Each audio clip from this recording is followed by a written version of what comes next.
Good day everyone. God is good all the time. All the time God is good. Guys, this is the 2027 Xforce GLX automatic. Guys, ito yung bago naming unit model ng Xforce. Dati kasi si Xforce GLS lang, saka GT yung top of the line. Ngayon guys, meron na kaming low variant. So yung low variant namin, meron kaming nilabas na, ito yung guys, GLX automatic.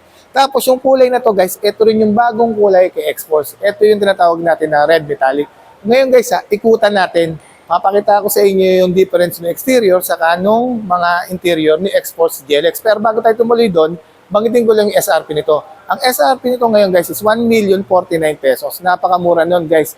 Konti lang yung difference nila kay Mitsubishi Mirage G4. Kasi si Mitsubishi Mirage G4, ang SRP nun is 899,000. Sipin nyo guys naka-subcompact na SUV ka na. Tapos 1,049,000 pesos lang. Guys, ikutan natin guys Siyempre, Xforce GLX, equipped with illuminated windshield, new aerodynamic shield design. Tapos guys, pansinin nyo itong front grille design niya guys. Hindi naman nagbago. Itong honeycomb front grille design. Yan guys GLX lang siya guys, wala siyang 360 camera o multi-around camera. Pero guys pagdating naman sa kanyang headlight guys, naka LED daytime running light na siya. Tapos naka LED projector headlight. Tapos equip na rin niya ng fog lights. Yan guys Grabe. Yan guys Siyempre guys si Xforce natin, same engine din naman, 1.5 liter, 4-cylinder inline, double overhead camshaft with the technology of Maybach. So ano ba yung Maybach guys? Yung Mitsubishi Innovative Valve Timing Electronic Control System. Meron kasi tatlong benefits kapag naka-Maybach ka. More power, fuel efficiency, and then less emission. Guys ito yung bago natin ngayon ito yung bagong model na Xforce guys, GLX automatic. Ngayon guys syempre, dito naman tayo sa kanyang side profile. Guys, tignan nyo yung design ng mugs niya. Ang ganda. Pero guys naka 17 inches lang siya kasi nga, si GLS yung naka 18 inches. Yung difference nila ni Xforce. Pero, same naman sila ng sukat ng gulong. Ayan guys, sobrang ganda. Kahit sabihin mo 17 inches yan guys, napaka-futuristic ng design. Tapos, syempre guys, equipped with the ventilated disc brake sa harap. Tapos, sa likod is drum brake. Guys, ang ganda, no? Pagdating naman sa kanyang suspension, guys, same din naman sila, guys. Naka-MacPherson strut, coil spring with stabilizer bar sa harap. Tapos, sa likod, naka-torsion beam. Tapos, guys, equipped with the LED turning signal light. Tapos, guys, naka-side skirt din yan o body cladding. Tingnan nyo, guys, Sa front grill, sa front design, guys, meron na rin siyang wheel arch. Tapos, dito sa gilid, meron na rin siyang tinatawag natin na body cladding. Yan guys. Tapos dito sa likod guys, ganun din guys yung design. Guys equipped with the spoiler, built-in spoiler na yan guys with high mount stamp lamp o tinatawag natin na third brake light. Tapos naka T-shaped tail light din siya, combination ng LED and then ng halogen. Ganda no? Tapos guys meron din siyang sensor dito sa likod. Yan guys, meron din siyang sensor. Yan. Ngayon guys, pasok tayo rito sa loob. Pakita natin yung interior. Simulan natin dito guys sa gilid. Sa gilid ng kanyang driver side. Ito guys naka-black lang siya guys. Pero ang ganda na rin guys. Sulit na to guys sa 1,049,000. Ito yung control ng window. Central locking, central control ng bintana and then ng mga pintuan. Tapos guys, pagdating sa kanyang seat material, syempre pinaka mababa lang guys. Siyempre, naka-low end natin. So, ang seat material niya is fabric lang, fabric seat. Tapos guys, tignan natin sa kanyang, simulan natin dito guys, infotainment system. Sa kanyang dashboard guys, ito guys, leather to Tapos with ito silver accent na design. Ito guys, naka-plastic. Tapos guys, sa infotainment system niya guys, naka 8 inches 8 inches, touchscreen monitor na to guys Smartphone link display audio, naka Apple CarPlay, and then Android Auto.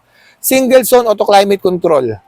Tapos, syempre guys, with the technology of Nano X. Yung Nano X, yung nagbubuga ng tiny particles na pumapatay ng bacteria dito sa loob. Wow, ang ganda. Tapos guys, meron siyang charging port. Tapos, syempre, equipped with the push start engine. Tapos, naka-electronic parking brake na siya with brake auto hold.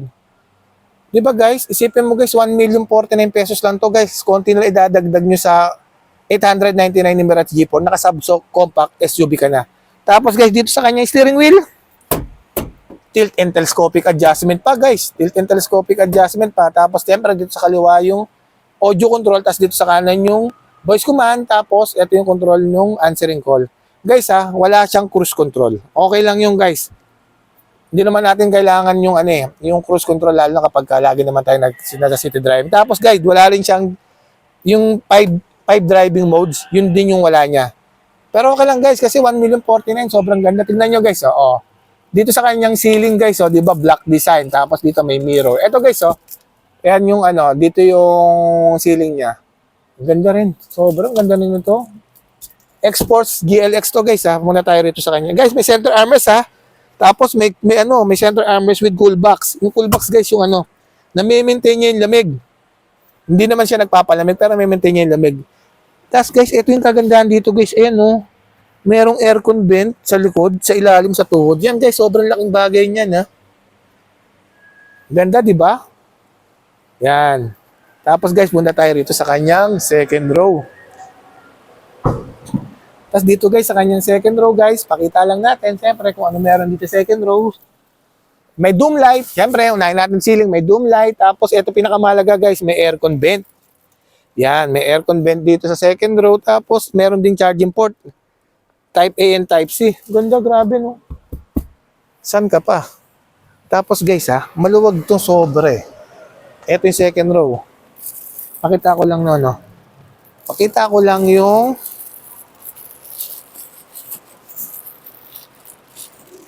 ayan guys, kung gaano kaluwag Hindi yata natin mabubuksan likod nito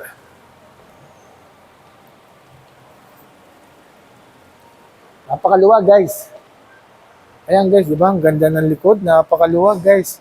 Guys wala pa kaming promo nito guys. Wala pa kaming update kung magkano yung all-in promo nito guys. Pero pag sa akin kayo kumuha, syempre like kung binibigay. Yung unahin ko lang guys. Pag sa akin kayo kumuha, yung sa binibigay kong dash camera, with reverse camera yung guys yung kinakabit mismo sa dashboard. Tapos, nagbibigay ako nung rain visor na maganda. Tapos, nagbibigay din ako ng Bosch Europa horn. Yun guys Tapos, meron din ako binibigay na deep dish matting guys. Kung ayaw nyo ng ganitong matting. Yan guys Kung ayaw nyo ng ganyang matting, walang matting. Nagbibigay ako ng deep dish matting. Guys, ulitin ko lang this is the Xforce 2027 GLX automatic. Ito yung bagong variant na dinagdag kay Xforce. Kasi dati, ulitin ko lang, dati kasi si Xforce GLS lang yung GT variant. Ngayon guys, meron ng GLX. Isipin nyo guys napakaganda nung design. Tapos napakamura lang guys, 1,049,000 lang yung SRP nito. Guys, wala pa kaming down payment. Update ko kayo guys, araw-araw, ibablog ko to dyan sa YouTube channel natin. Kaya yung mga hindi pa nakapag-subscribe, please subscribe guys. Nandyan po yung contact name ko with my contact number. Just feel free to inquire. Once again, this is Winfred D. Puspus ang nagsasabing, ano mang hirap ang pagdaanan natin dito sa mundo, mananatiling mabuti ang Diyos. Maraming salamat po. God bless everyone. Thank you po.